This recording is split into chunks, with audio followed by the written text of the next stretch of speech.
Imagine an AI assistant, seamlessly managing your tasks, scheduling meetings, drafting emails, even optimizing your workflow. Now picture this. An attacker doesn't need to hack into the system or brute force its code. Instead, they manipulate the metadata of a tool, its name, description, or categorization, making a malicious plugin appear so trustworthy that the AI chooses it on its own. This is the Attractive Metadata Attack, AMA, a groundbreaking method that exploits the very mechanisms AI systems use to select tools. Let's dive into how it works, why it's so dangerous, and what it means for AI security. At its core, AMA leverages the AI's reliance on metadata, the contextual clues it uses to evaluate tools. Think of it as a resume for a software plugin. A malicious tool might have a fabricated description like Secure File Manager with a polished icon and a 4.9-star rating.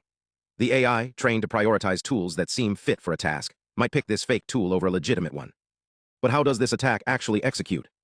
AMA operates through a process called state action value optimization, a concept rooted in reinforcement learning. Here's the breakdown. 1. Metadata fingerprinting. The attacker generates synthetic tools, each with crafted metadata. These tools are designed to mimic legitimate ones, but contain hidden vulnerabilities. 2. Reward-driven refinement. The AI's selection of a tool is treated like a reward signal. If the malicious tool is chosen, the attacker tweaks its metadata, e.g., adjusting keywords, adding fake certifications, to increase its appeal in future interactions. 3. Generational evolution. Tools that successfully deceive the AI become parents for the next generation. Using weighted value evaluation, the attack prioritizes metadata that not only tricks the AI but also improves over time, like a fitness trainer for malware. 4. Batch generation.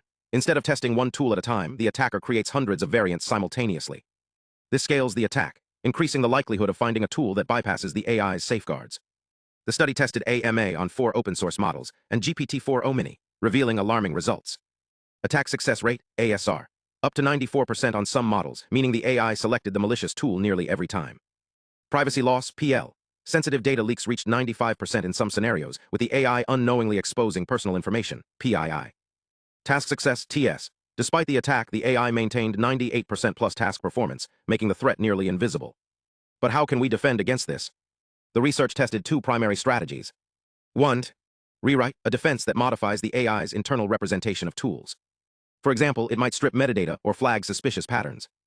On LLA MA33, 70B, this reduced ASR by 2.1%, from 99.4% to 96.9%. 2.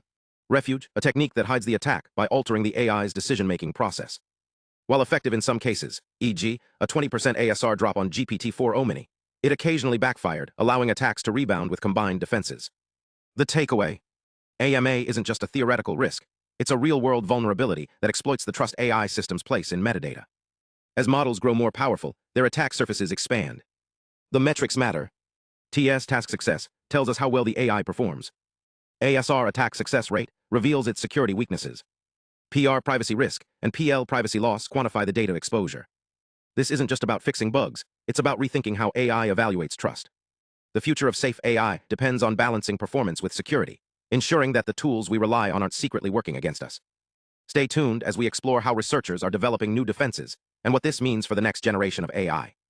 The stakes are high, but so are the opportunities. Until next time, keep questioning, keep learning, and stay ahead of the curve.